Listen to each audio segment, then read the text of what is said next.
যারা জুলাইয়ের ধারে কাছেও ছিলেন না তারা তো উপদেষ্টা হয়ে ফ্ল্যাগ লাগিয়ে প্রোটোকল নিয়ে ঘুরে বেড়াচ্ছেন। আমাদের কথা তারা ভাবছেন না। আওয়ামী লীগ নিষিদ্ধের সময় আমরা সকলের পরিষ্কার অবস্থান দেখতে পাই নাই। আওয়ামী লীগের বড় দোসর জাতীয় পার্টি সহ ফেসির শক্তিকে নিষিদ্ধ করার প্রশ্নেও আমরা রাজনৈতিক বিভাজন দেখতে পেয়েছি, কারণ ক্ষমতার হালুয়া রুটির ভাগ বাটোয়ারা। তো এই ক্ষমতার হালুয়া রুটির ভাগ বাটোয়ারা নিয়ে যদি আপনারা ব্যস্ত থাকেন এবং জুলাইয়ের ঐক্য নষ্ট করে যদি দেশে বিভাজন সৃষ্টি করেন, এই দেশে কিন্তু কেউ নিরাপদ হবে না। শেখ হাসিনা ৭৫-এর পরে ৯৬-এ ২১ বছর পরে একবার ক্ষমতা এসেছিল আওয়ামী লীগ, তারপরে এসেছিল কবে ২০০৮ সালে। এসে কিন্তু দেখেছিলেন এই মুক্তিযুদ্ধের বিরোধিতার নামে কিভাবে একটি সাজানো বিচার ব্যবস্থার মাধ্যমে নিরীহ মানুষকে ফাঁসি দিয়েছিল, কিভাবে বিরোধী দলবিহীন বাংলাদেশে একটি একদলীয় শাসন ব্যবস্থা কায়েম করেছিল। কাজে ওই ফেসিবাদী শক্তির প্রশ্নে আমরা যেন আপোষহীন থাকি, আমরা যেন ঐক্যবদ্ধ থাকি এবং আজকের এই হাদির উপরে আঘাত, সামনে যে অবস্থা আমরা আশঙ্কা করছি আরও বিভিন্ন ধরনের আঘাত আসতে পারে। আমি বরাবর আমার এলাকায় যাই, নির্বাচনী গণসংযোগে প্রচার প্রচারণায়, রাতে ঢাকায় ফিরি। গতকালকে কিন্তু আমি আর সাহস পাচ্ছিলাম না যে রাতে ফিরব। আমি সকালবেলা এসেছি, আমার এলাকায় ছিলাম। তো এই অবস্থা আমরা যারা এই জুলাই গণ অভ্যুত্থান থেকে ফেসিবাদী শক্তির পতনের জন্য আন্দোলন সংগ্রাম করেছিলাম, আমরা কিন্তু আজকে সবচেয়ে বেশি অনিরাপদ, আমরাই সবচেয়ে বেশি হুমকির মুখে। যারা জুলাইয়ের ধারে কাছেও ছিলেন না তারা তো উপদেষ্টা হয়ে ফ্ল্যাগ লাগিয়ে প্রোটোকল নিয়ে ঘুরে বেড়াচ্ছেন। আমাদের কথা তারা ভাবছেন না।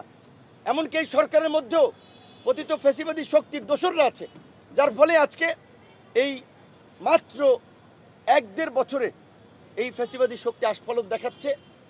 সোশ্যাল মিডিয়াতে তারা রাস্তায় নামবে, দেখে নিবে, জুলাই ভরে দিবে, জুলাই বিনাশ করবে, এই সমস্ত হুমকি দিচ্ছে। কাজে আমি বিনীত অনুরোধ থাকবে সকল রাজনৈতিক দল মতের, বিশেষ করে গণ অভ্যুত্থানের অংশীজনদের প্রতি, আসুন আমরা হাদির ঘটনা অন্তত ঐক্যবদ্ধ হই, দেশবাসী সবাই দোয়া করি আল্লাহ পাক তাকে সুস্থ করুক। এবং আমাদের নাগরিকদেরও একটা দায়িত্ব এবং দায়বদ্ধতা আছে। যখন একটা মোটর বাইক গুলি করে পালাচ্ছিল, একটা পিস্তলে কয়টা তার সাথে গুলি থাকতে পারে, কয় রাউন্ড গুলি থাকবে? 2টা 4টা 6টা 8টা 10টা, 8টা 10টা গুলি দিয়ে কয়টা মানুষকে মারতে পারবে? কাজে আমরাও যেন এই ধরনের ঘটনা দেখলে আমরা যেন যার যা কিছু আছে তাই নিয়ে পাকড়াও করে যেন আমরা ধরার চেষ্টা করি। যখন একটা গণপ্রতিরোধ আমরা গড়ে তুলতে পারবো, এই ধরনের ঘটনা আর কেউ ঘটাতে সাহস পাবে না। ঢাকা শহরের বাড়িওয়ালা থেকে শুরু করে আপনার সিএনজি ড্রাইভার বলেন, বাসের ড্রাইভার বলেন, চায়ের দোকানদার বলেন, আমরা যেন চোখ কান খোলা রাখি কোন জায়গায় কে কে আলোচনা করছে। যারাই এই ধরনের নাশকতা কিংবা এই ধরনের কোনো ষড়যন্ত্রমূলক আলাপ আলোচনা করছে, গণধোলাই দিয়ে থানা পুলিশকে খবর দিয়ে থানা পুলিশে দেবেন। পুলিশের পাশাপাশি প্রশাসনের পাশাপাশি আমাদের এই সময়ে জুলাইয়ে যেমনিভাবে আমরা ঐক্যবদ্ধ হয়ে ফ্যাসিস্ট শক্তিকে পরাজিত করেছিলাম, এই সময় আমাদের একটা বড় নাগরিক দায়বদ্ধতা আছে। আমাদের সচেতনতার মাধ্যমে এই দুর্বৃত্তদেরকে প্রতিহত করতে হবে। মনে রাখবেন, একজন সন্ত্রাসী পালিয়ে যাচ্ছে, সে আরও অনেকগুলো অঘটন ঘটাবে।